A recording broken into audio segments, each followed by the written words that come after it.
Today we continue to listen Sīlavanta Sutta. In this sutta, Venerable Makutika asks question to Venerable Sariputra. What are the things that a virtuous monk should carefully attend to?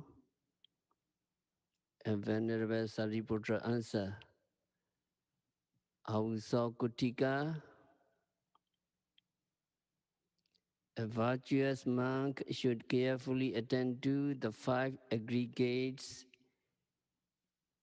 subject to clinging as impermanent, as suffering,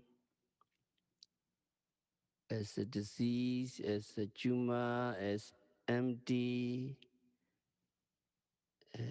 as non-self, as death, as misery, as affliction, etc.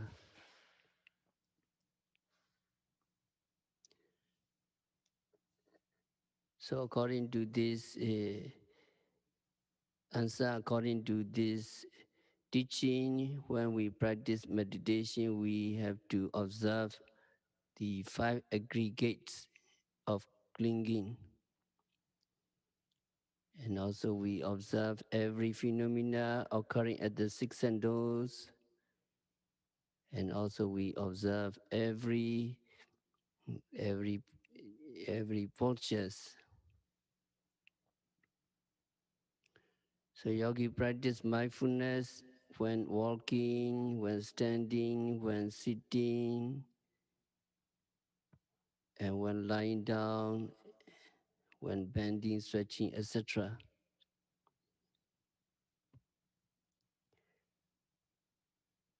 They must sustain mindfulness at all times in whatever position they are in.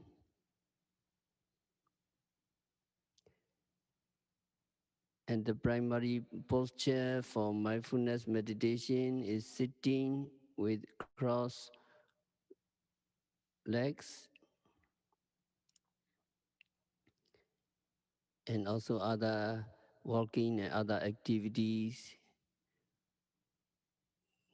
Yogi try to be mindful. The practice of mindfulness meditation can be compared to producing fire. If you want to produce fire by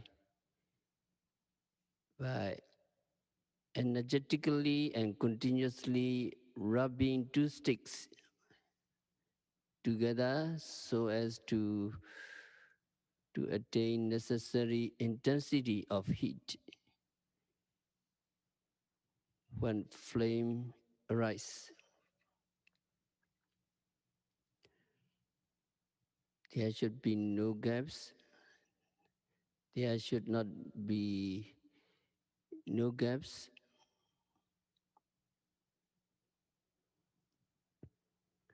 If there are gaps between the moments of mindfulness, yogi cannot gain momentum, and so yogi cannot attain concentration.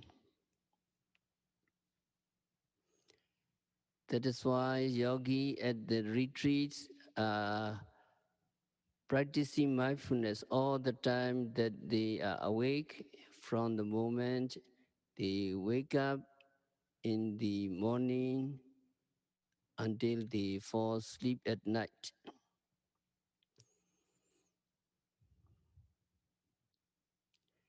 And walking meditation and other activities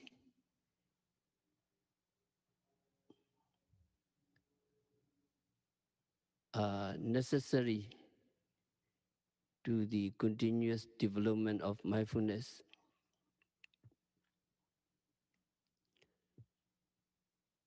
So Buddha himself,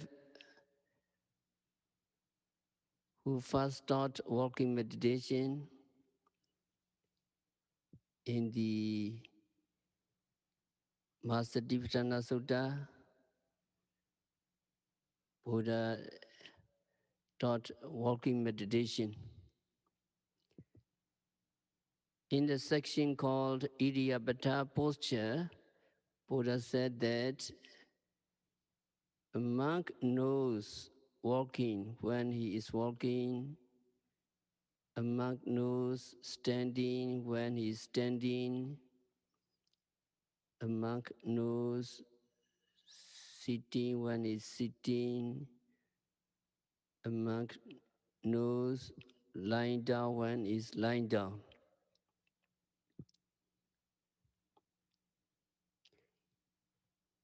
In another section called Sampajanya, clear comprehension, Buddha said, a monk applies clear comprehension in going forward and in going back.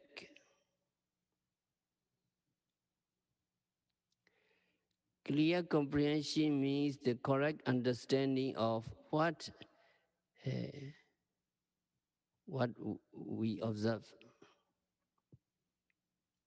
To correctly understand what we observe, we must gain concentration, and in order to gain concentration, we must apply mindfulness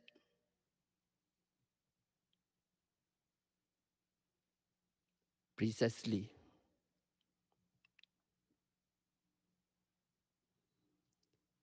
So when the Buddha said monks apply clear comprehension,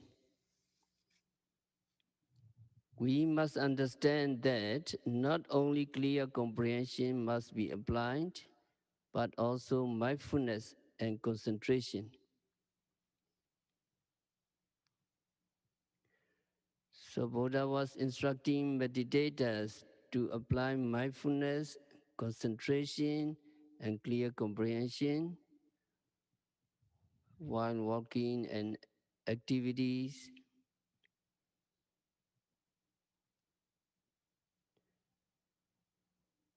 So walking meditation is an important part in this process.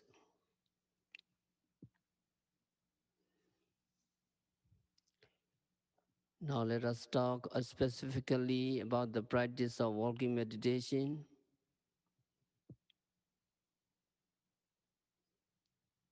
In the beginning, we try to be mindful of only one thing during walking meditation.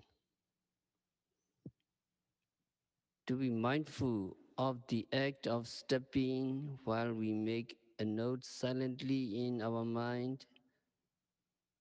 Stepping, stepping, stepping, or walking, walking, walking.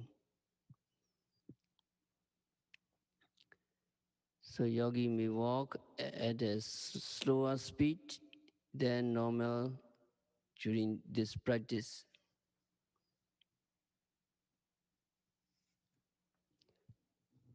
After a few hours or after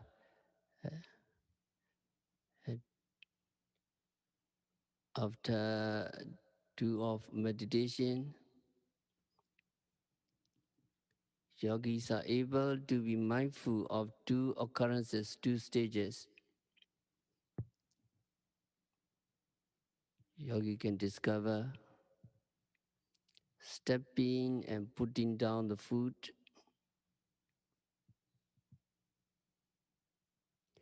A yogi will try to be mindful of 2 stages in the step. Stepping, putting down, stepping, putting down.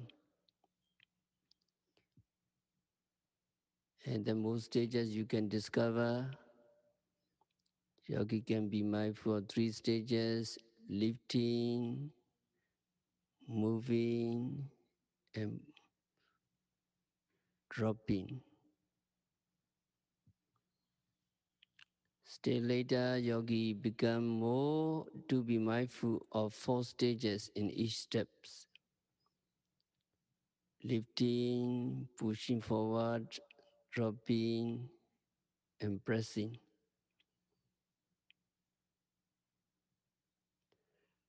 So yogi would become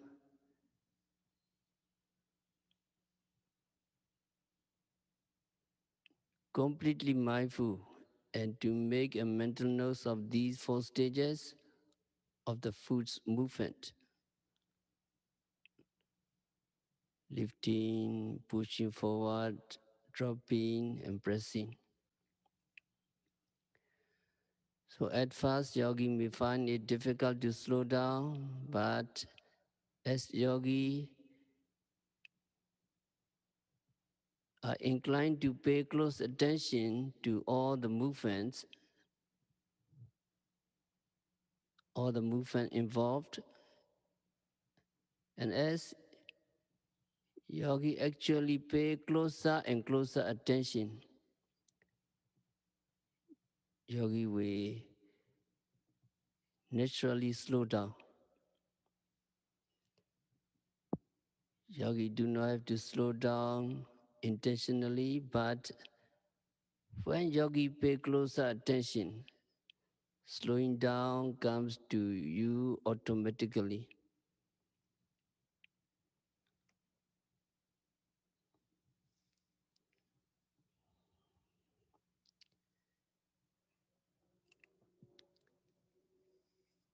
So if yogis want to pay closer attention to the movements of lifting, moving forward, pushing down and pressing the ground, yogi will naturally slow down.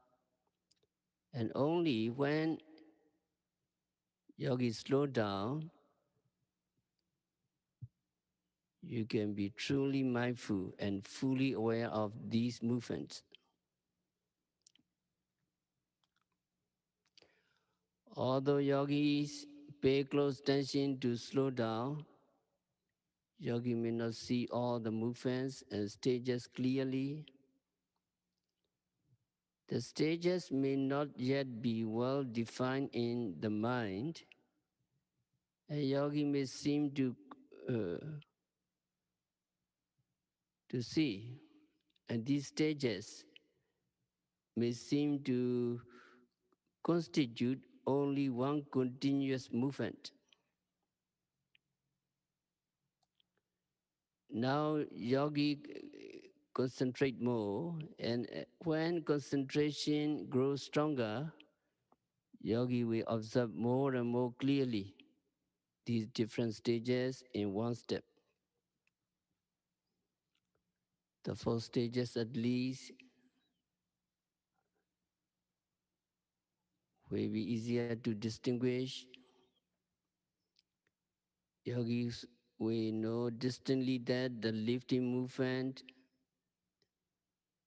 is not mixed with the moving forward movement. A yogi will know that the moving forward movement is not mixed with either the lifting movement or the putting down movement. So yogi will understand all movements clearly and distinctly because concentration getting strengthened. Whatever yogi are mindful and aware of will be very clear in your minds. As yogis carry on the practice, yogi will observe much more. When yogi lift the foot, you will experience the lightness of the foot.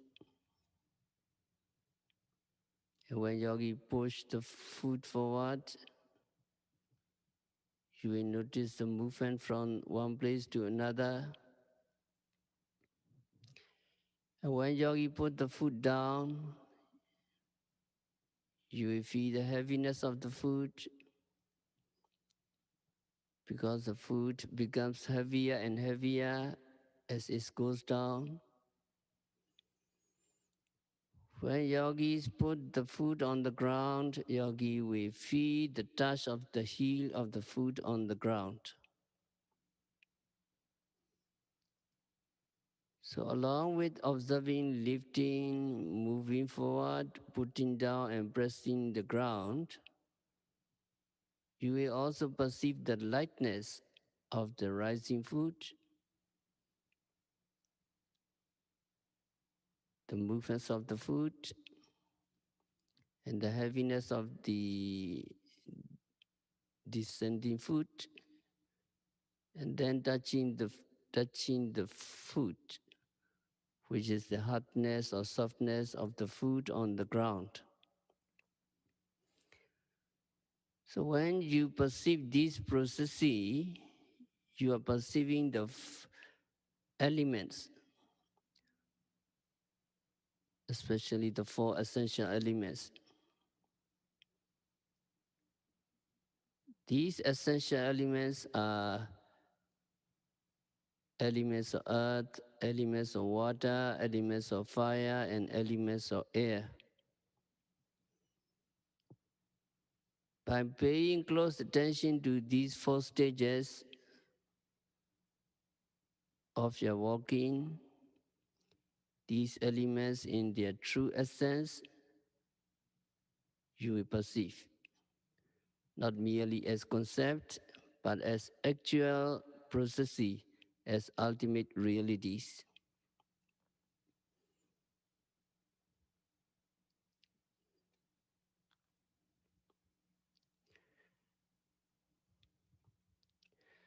So in the first movement, that is the lifting the food, yogi perceive lightness, and when yogi perceive the process, yogi can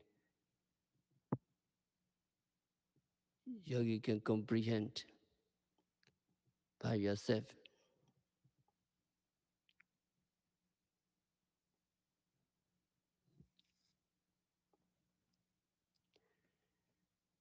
So yogi comprehend that these movement, hardness, softness, and the knowing mind and metta arise in despair, and yogi understand that these namarupa are impermanent. When yogis see that they are impermanent, yogi next understand that they are unsatisfactory, because all these namarupa are always oppressed by constant arising and disappearing. After comprehending impermanence and the unsatisfactory nature of namarupa, five aggregates, yogi observed that there can be no mastery over these things. That is, yogi realized that there is no self or no soul within that can order them to be permanent.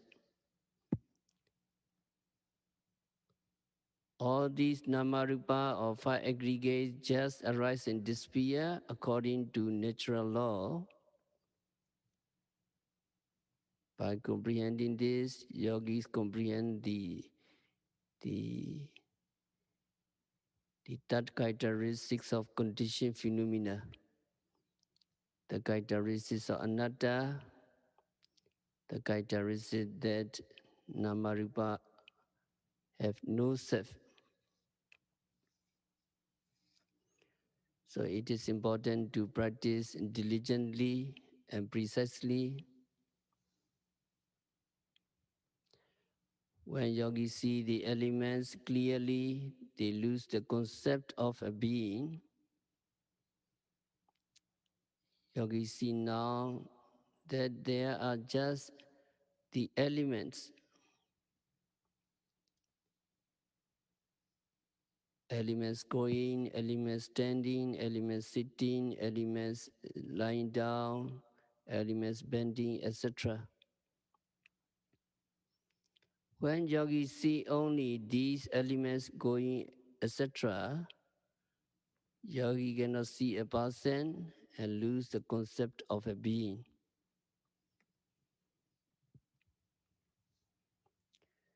So the observation of the elements is explained in the Sutta with the simile.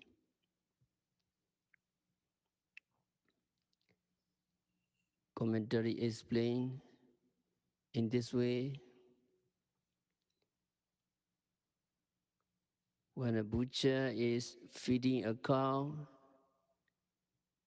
and he is nourishing it, and then takes it to the slaughtering place, ties it to a post and case it. He still had the notion that it is a being, it is a cow.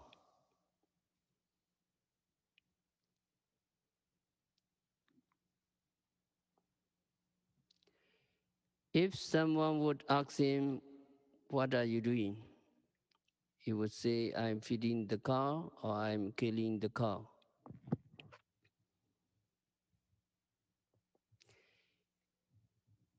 Even after having killed the cow, before he cuts it up into pieces, he still maintains the notion that it is a cow.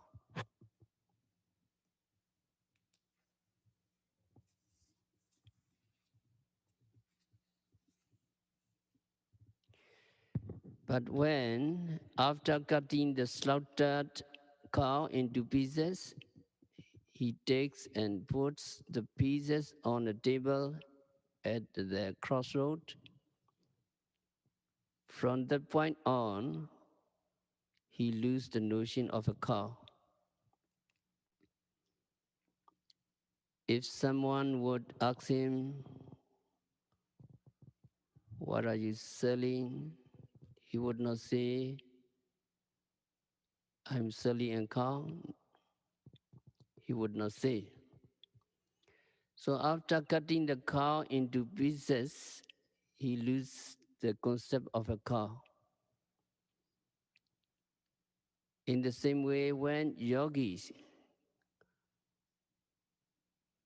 cuts the aggregates into elements, when you sit,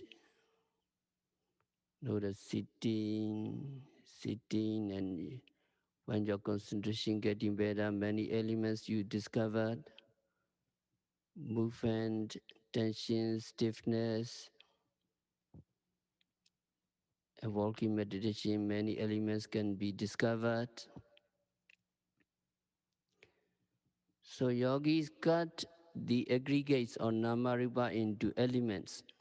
Whatever they have, whatever is in their aggregates are just elements. Then yogi will lose the concept of a being. Yogis will lose the concept of a person.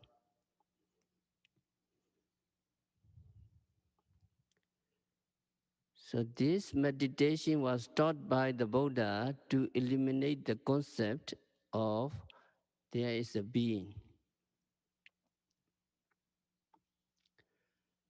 The simile given should not lead to the conclusion that meditators must conceptualize the elements. The elements taught in Buddhism are in fact not concepts, but are parts of what is called paramatta, ultimate reality, which consists of consciousness, mental factors, metta, and nibbana.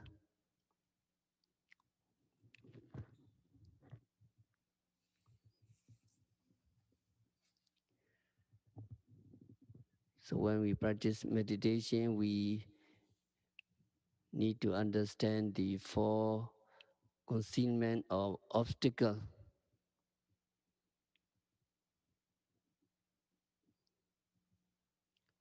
The processes which hide impermanence, suffering, and no soul.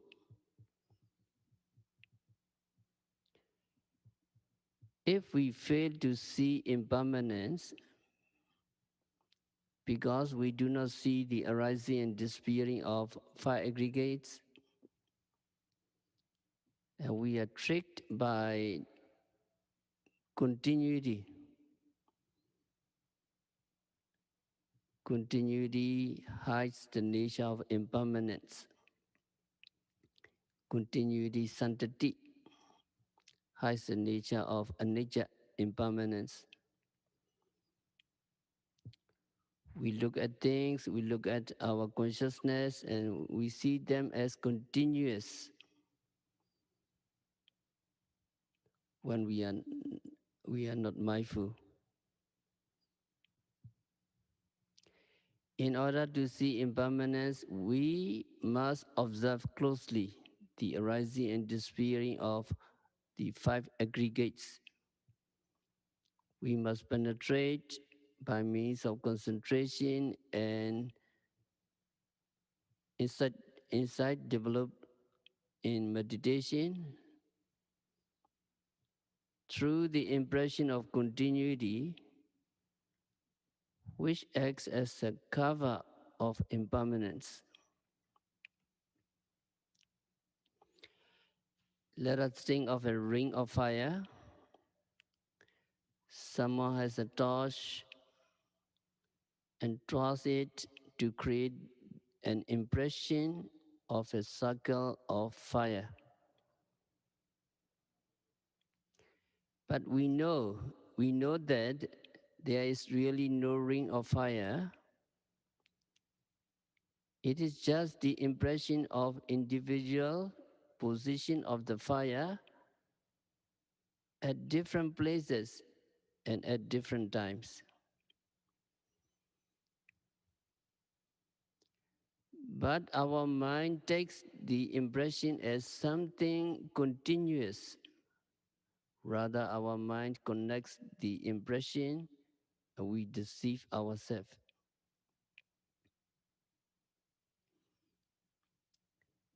If we could take a moving pictures of the process and watch it at a slow speed, we will see the individual parts of the sequence of the apparent ring of fire.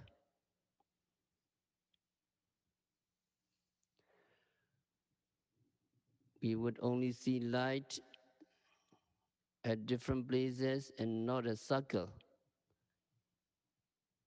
If we cannot pinpoint the components of things in order to see them arising and disappearing, we continue to see things, we continue to see five aggregates as whole entities.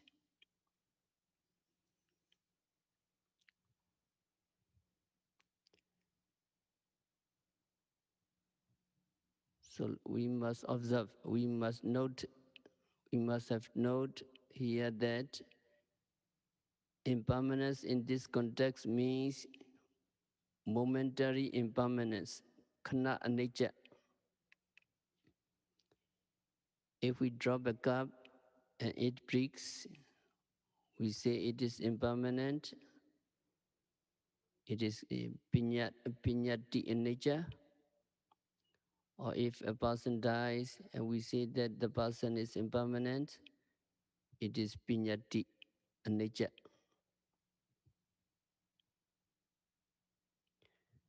So impermanence in this context means momentary impermanence.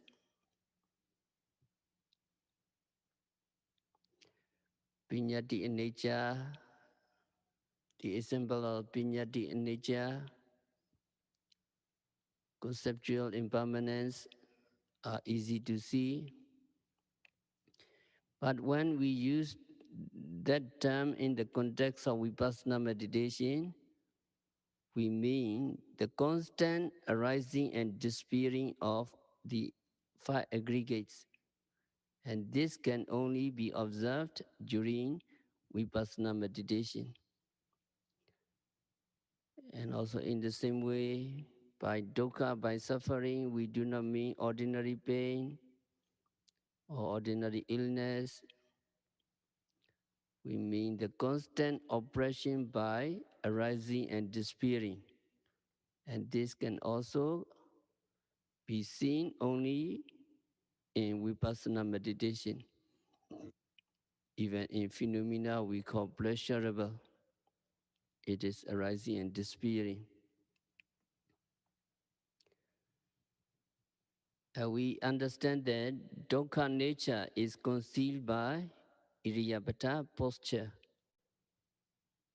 More specifically, there is always suffering in our body, but we conceal that pain by changing posture unmindfully. We conceal. That is why yogi have to sit still, sit very still while they are meditating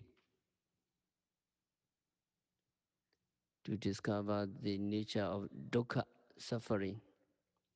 If yogis avoid changing posture often, they will achieve mindfulness and concentration, and they will observe the nature of dukkha directly.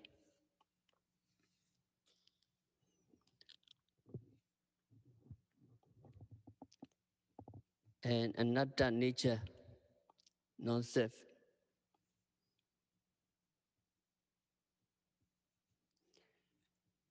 Anatta non-self does not become apparent because it is concealed by gana, compactness. When resolution into the various elements is not given attention, people do not give attention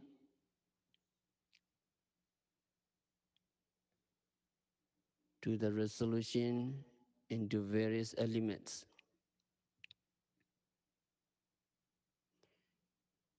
Here again, there is the notion of compactness, gana in Pali.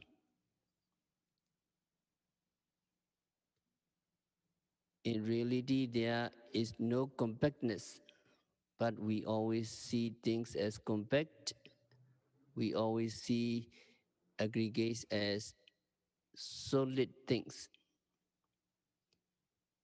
We think that even our mind is just one solid mind. We think that it is the same as the mind a few moments ago. It is the same as the mind a week ago. It is the same as the mind a month ago, a year ago, etc. And even though we have different minds, different consciousness, when you mindful, you discover different consciousness, seeing consciousness, hearing consciousness, another hearing consciousness, and smelling consciousness, tasting consciousness, touching consciousness, etc. So yogis see them as we see them as solid things. We lump them all together as one.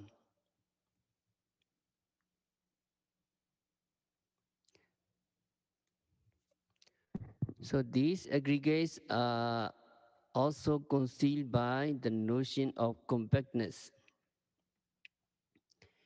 In reality, it is not so simple. When you see something,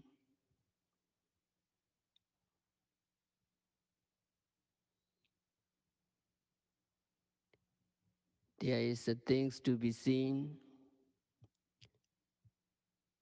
and the eye sensitivity to see it,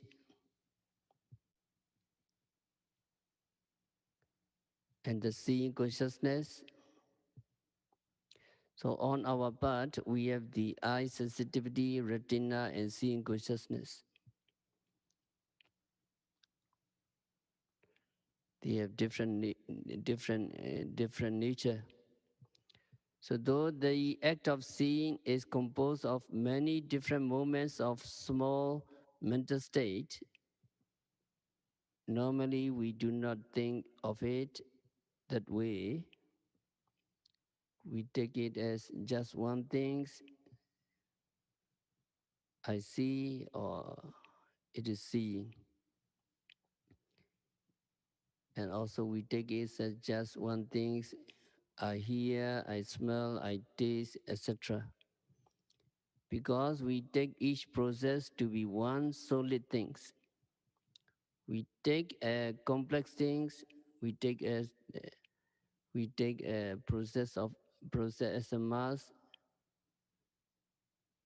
and as long as we cannot break this mass into its components, we always think in terms of I or a person or an individual.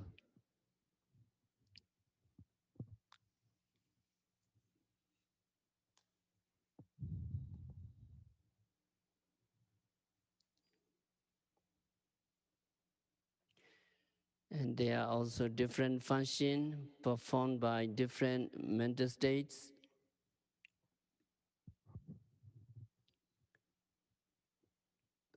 Seeing as an example, seeing consciousness has a function of seeing, hearing consciousness has a function of hearing, smelling consciousness has a function of smelling, etc. And also sampajana, receiving consciousness, has a function of receiving. Investigating consciousness has a function of investigating. And a number of other mental states which arise and disappear after fulfilling their various functions in processing that one object. But we are not able to see these mental states and processes when yogi pay attention, just it is seeing, it is hearing, and another hearing, and then touching. We must observe carefully. If we cannot analyze the seeing into different mental states, performing their respective function,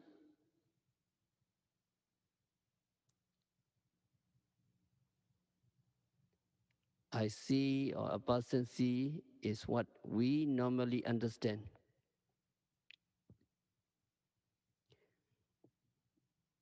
And there is different in the way of different types of consciousness take different objects.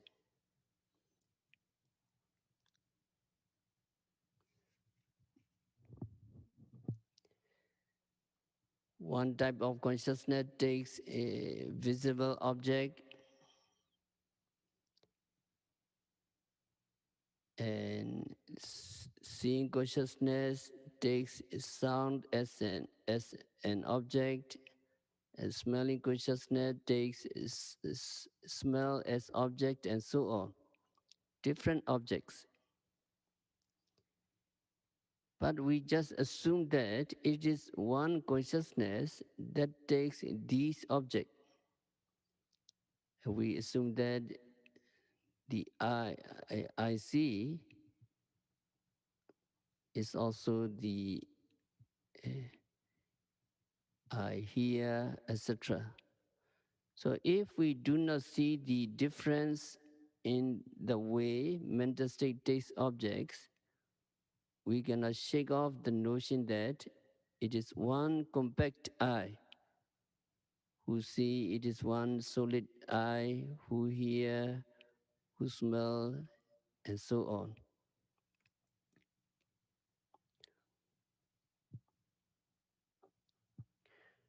So anatta, non-self, is concealed by compactness. In order to understand anatta, we need to understand the meaning of anatta. One meaning is having no exercise of authority over it. Another meaning of anatta is having no core. Anatta is that which has no inner core, no essence, and no self. As long as we take things to be compact, to be a mass, or to be just one solid things with many functions, we cannot avoid the notion that there is a core or there is an inherent essence or a self. To understand the another nature of the things, we need to break things down into elements and their different components.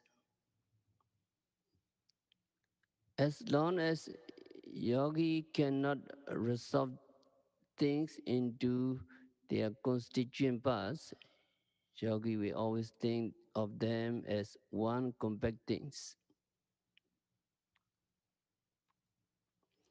But once yogi are able to analyze and resolve them into their various components, the notion of compactness and the notion of self, the notion of atta are gone. So in order to see anatta, non-self, it is very important that yogi break things down. Yogi need to cut aggregates into pieces, and yogi need to analyze aggregates with strong concentration, mindfulness, and vipassana knowledge.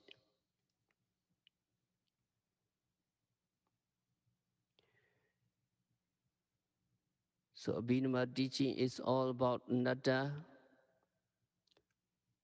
although Abhidhamma does not say that it is there is anatta, that is anatta.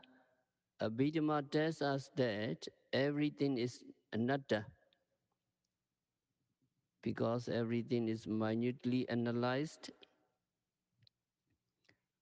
Citta, mind is analyzed into consciousness and mental factors.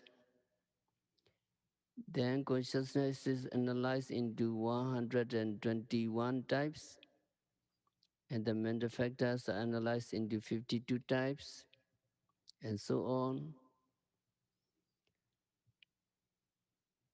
So everything is so minutely analyzed in order to show that there's no compactness, there's no core in our body, in these aggregates. So the whole of Abhidhamma teaching is always pointing to the anatta nature of things, although we learn many other things from it. Everything can be analyzed into components because nothing is compact.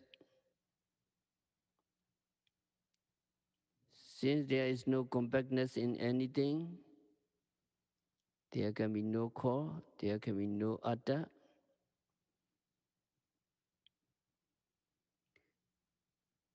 It is not a solid body, not a single body.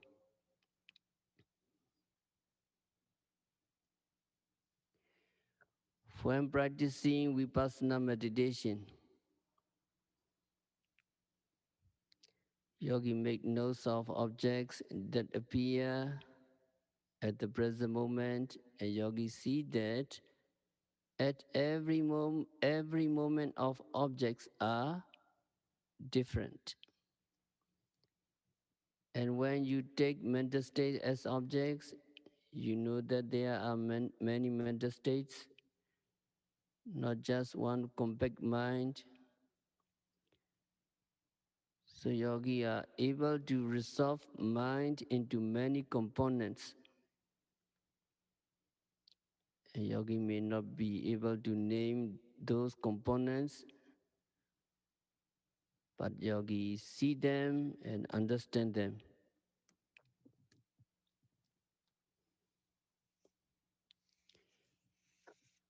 And it is more important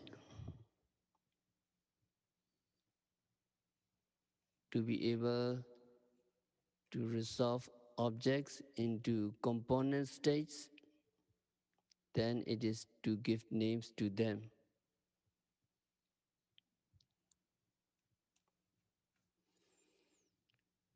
During the practice of meditation, yogi will see that your mind is not just one mind. At different moments, there is a different mind or different consciousness. One consciousness goes to an object, another consciousness makes note of it, then these two disappear, another consciousness that is thinking of quite another things arises and disappear, etc. So when yogi pay close attention to what is happening in the aggregates in your mind, yogi will see that what you thought to be one compact things is actually composed of many small different mental states. Once yogi see mind as comprising these small mental states, yogi come to understand that there is no core in the mind. When yogi see there is no core in the mind, yogi see the anatta nature of that mind that aggregates.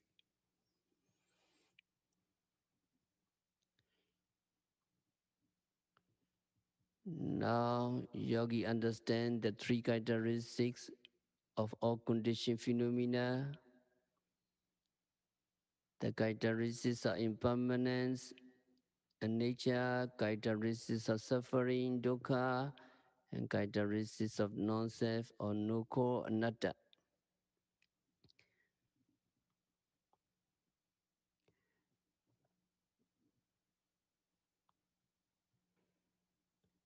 And the sub-commentary of Visuddhimagga says, these three characteristics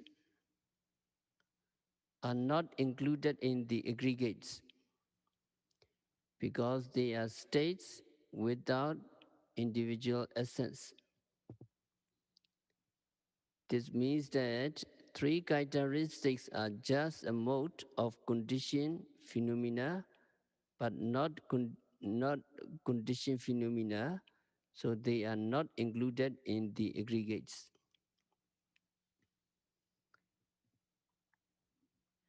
And sub-commentary says, the three characteristics are not separate from the aggregates because three characteristics cannot be apprehended without the aggregates. Without the aggregates, we cannot see the three characteristics.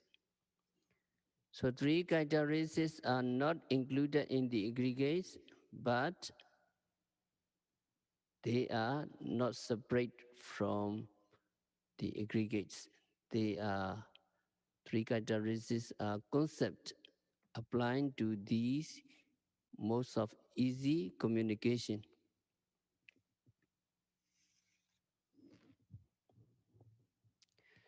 And the three characteristics are not paramattha, not ultimate reality, but they are attributes of ultimate reality, attributes of the aggregates. They are neither included in the aggregates nor are they separate from them because they cannot be understood without the aggregates. without calling them something. We cannot talk about them without something. So they are called concepts, were given names for identification. Three characteristics are connected with the aggregates, and in Pali they are called piñati. That means particular mode of expression.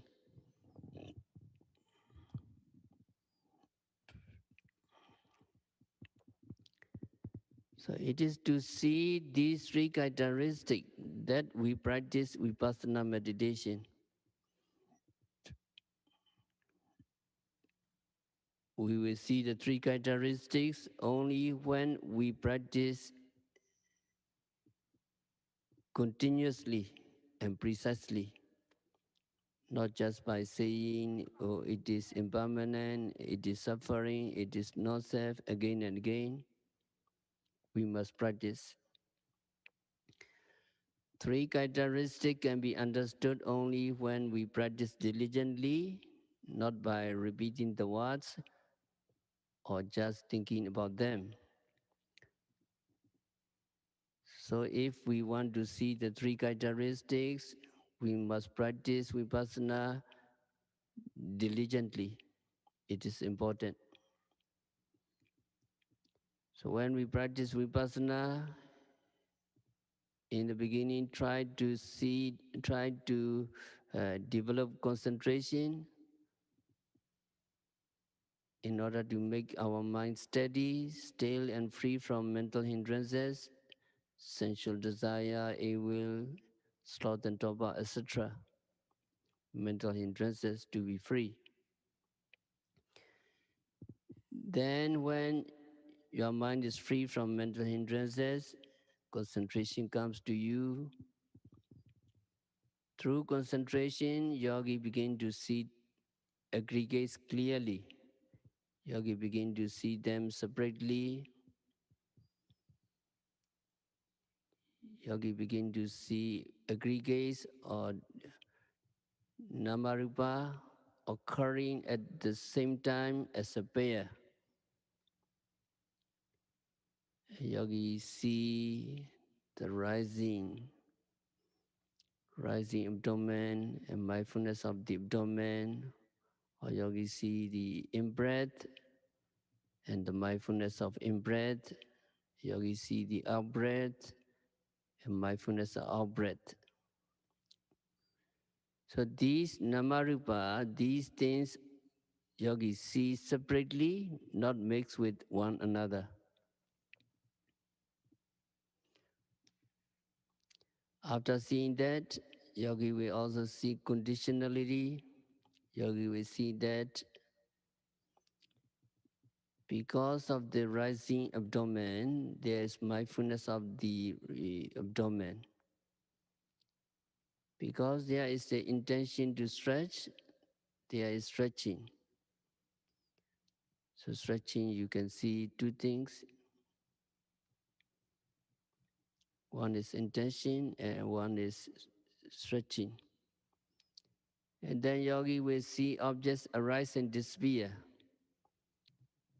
Because yogi trying to observe continuously, and every arising you capture it. And of course, disappearing also you you see it.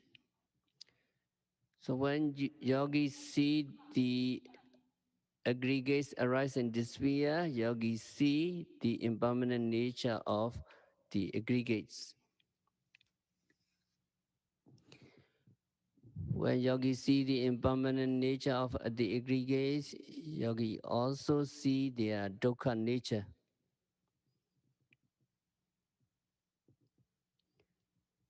Because when yogis see them arising and disappearing, you come to the understanding that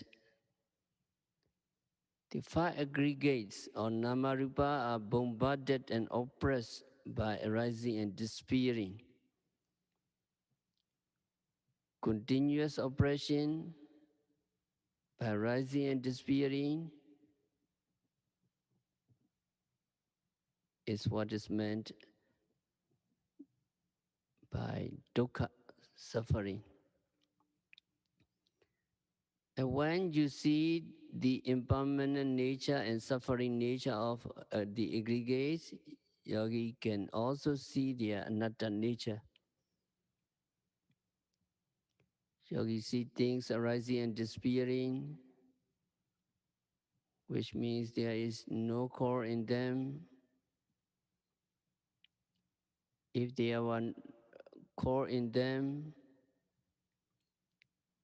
they would last forever. They would be together and intact. But now, you observe closely and they are separate. And they are continuously arising and disappearing. So there is no unifying core in them. And moreover, yogi cannot tell them to stop, yogi cannot tell them not to arise and not to despair. There's no way you can exercise any authority over the aggregates. So here, yogi are seeing the anatta nature of things.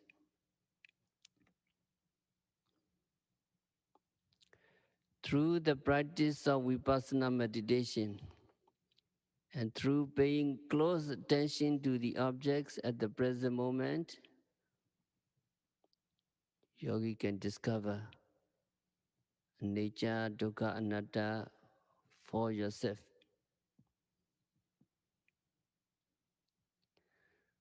Once you see these three characteristics for yourself, you don't have to base your faith on what other people say. Through your own experience, you can verify that the teaching of the Buddha are correct. The teaching of the all Namarupa are impermanent. They are correct. And through your own experience, you can verify that the teaching of the Buddha are correct. When you see this for yourself and come to this firm understanding, nobody can shake you away from this understanding.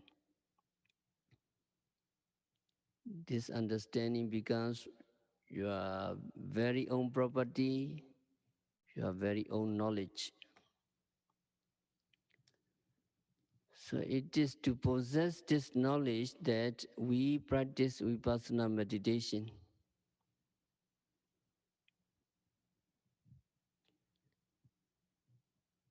And we practice meditation and we see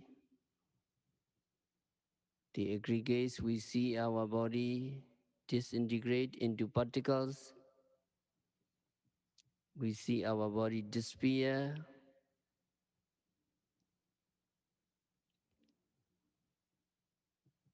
Actually, it is not complete yet.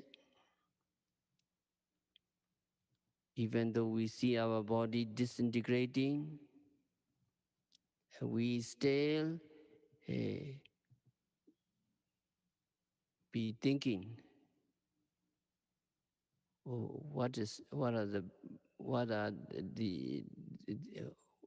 what what this body disintegrating? It is I who see it. So we may think in this way, it is I who see. So with regard to the mental state, we must see another nature also.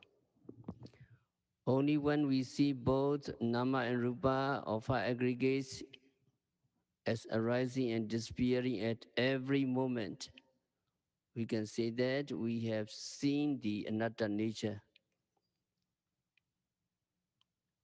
So we must understand that the real understanding of anatta nature comes only when we pay close attention to both our mind and matter, our five aggregates, and see them as arising and disappearing, see them as being oppressed by arising and disappearing, and having no control over it, as having no core, and so on.